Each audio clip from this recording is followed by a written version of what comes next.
ఓం శ్రీ గురుభ్యో నమః. ఆఖరి శ్రావణ శుక్రవారం రోజున లక్ష్మీ అమ్మవారి కథలను వినడం సర్వశుభకరం.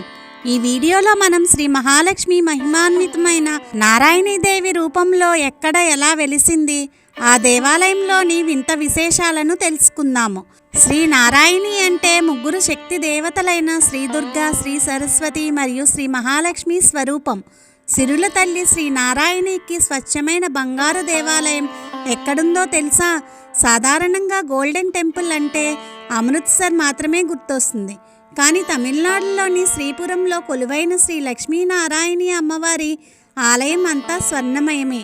బంగారు గోడలు, బంగారు గోపురం, 100 ఎకరాల విస్తీర్ణం, 1500 కిలోల బంగారం, 400 మంది శిల్పులు, 6 ఏళ్ల నిరంతర శ్రమ, అద్భుతమైన శిల్ప చాతుర్యం, సుమారు 600 కోట్ల రూపాయలు వెరసి తమిళనాడులోని శ్రీపురంలో ఉన్న శ్రీ లక్ష్మీనారాయణి అమ్మవారి స్వర్ణ దేవాలయం. చెన్నైకి 140 కిలోమీటర్ల దూరంలో వేలూరు సమీపాన శ్రీపురంలో ఈ ఆలయం ఉంది. ఈ ప్రాంతంలో మహాలక్ష్మి ఆలయాన్ని నిర్మించిన తర్వాత ఈ ప్రదేశాన్ని శ్రీపురంగా మార్చారు.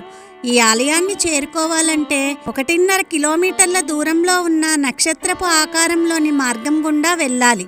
ఈ మార్గం పొడవునా 2 వైపులా ఉండే గోడలపై రచించి ఉన్న భగవద్గీత, ఖురాన్, బైబిల్ ప్రవచనాలు మత సామరస్యాన్ని చాటుతూ ఉంటాయి.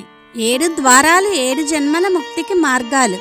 ఆలయ ప్రాంగణంలోకి ప్రవేశించగానే కనిపించే ప్రత్యేక మండపం సందర్శకులను ఆకర్షిస్తుంది. అమ్మవారి దర్శనం కోసం వచ్చే భక్తులు ఈ మండపం కుడివైపు నుంచి ఆలయం లోపలికి వెళ్ళి ఎడమవైపు నుంచి బయటికి వచ్చేలా 7 ద్వారాలు ఏర్పాటు చేశారు. 7 ద్వారాలు 7 జన్మల తర్వాత పొందే ముక్తికి మార్గాలని విశ్వాసం. గర్భాలయంలో అమ్మవారు వజ్రాలు, వైడూర్యాలు, ముత్యాలు, ప్లాటినంతో తయారు చేసిన ఆభరణాలు, స్వర్ణ కవచం, స్వర్ణ కిరీటం ధరించి బంగారు తామరపై ఆసీనమై భక్తులకు దర్శనమిస్తుంది. శ్రీ లక్ష్మీనారాయణి అమ్మవారి ఆలయం నిర్మాణం వెనుక ఒక మహాశక్తి ఉంది. ఆ శక్తి పేరే శక్తి అమ్మ. శక్తి అమ్మ అసలు పేరు సతీష్ కుమార్. 1976వ సంవత్సరంలో జన్మించిన సతీష్ కుమార్ తండ్రి నందగోపాల్ ఒక మిల్లు కార్మికుడు, తల్లి టీచర్.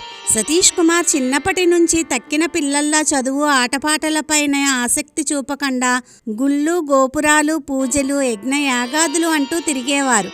ప్రాథమిక విద్య అనంతరం ఆయన పూర్తిస్థాయిలో భక్తుడిగా మారిపోయారు. 16వ ఏట శక్తి అమ్మగా పేరు మార్చుకున్నారు. శక్తి అమ్మ 1992వ సంవత్సరంలో నారాయణీ పీఠాన్ని స్థాపించారు. శక్తి అమ్మ ఒకరోజు బస్సులో వెళ్తూ ఉంటే శ్రీపురం వద్ద ఆకాశం నుంచి ఒక కాంతిరేఖ కనిపించిందంట.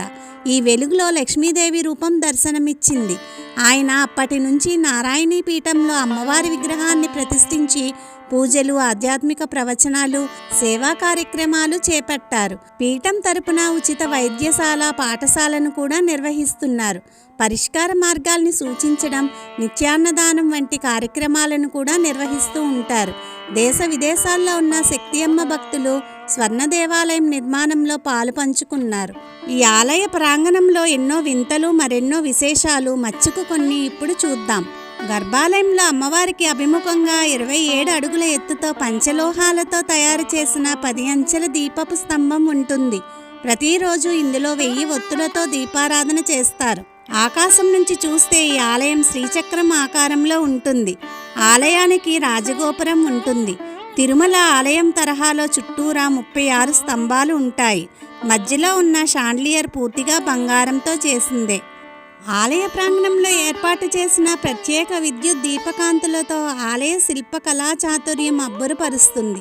ఆలయ ప్రాంగణంలో 30,000 మొక్కలు, ఉద్యానవనాల్లో 1,00,000కు పైగా మొక్కలు నాటి పర్యావరణానికి పెద్దపీట వేశారు.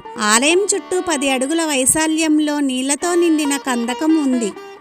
శ్రీ లక్ష్మీనారాయణి అమ్మవారి స్వర్ణ దేవాలయంలో ప్రతిరోజు ఉదయం 5 గంటల నుండి 7:30 గంటల వరకు అమ్మవారికి అభిషేకం, అలంకారం, హారతి ఉంటాయి. ఈ సమయంలో భక్తులను అనుమతించరు. ఉదయం 7:30 నుంచి రాత్రి 8 గంటల వరకు భక్తులను అమ్మవారి దర్శనానికి అనుమతిస్తారు. ఆలయ ప్రాంగణంలో ఈ నియమాలు తప్పనిసరి. అమ్మవారి దర్శనానికి వెళ్లే భక్తులు క్యూ లైన్లో ఎలాంటి నామస్మరణలు చేయరాదు. పూర్తి మౌనం పాటించాలి. ఇతర ఆలయాల్లో మాదిరి ఇక్కడ దర్శనానికి ప్రత్యేక విభాగాలు ఉండవు. అందరూ క్యూ లైన్లలో వెళ్ళి అమ్మవారి దర్శనం చేసుకోవాల్సిందే.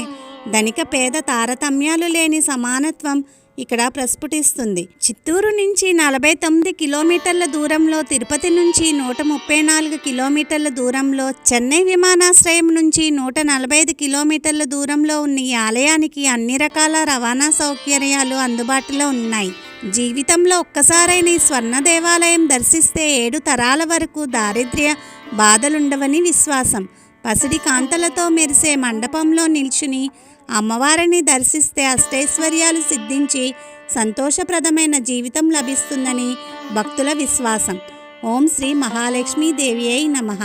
హరి ఓం తత్సత్. స్వస్తి.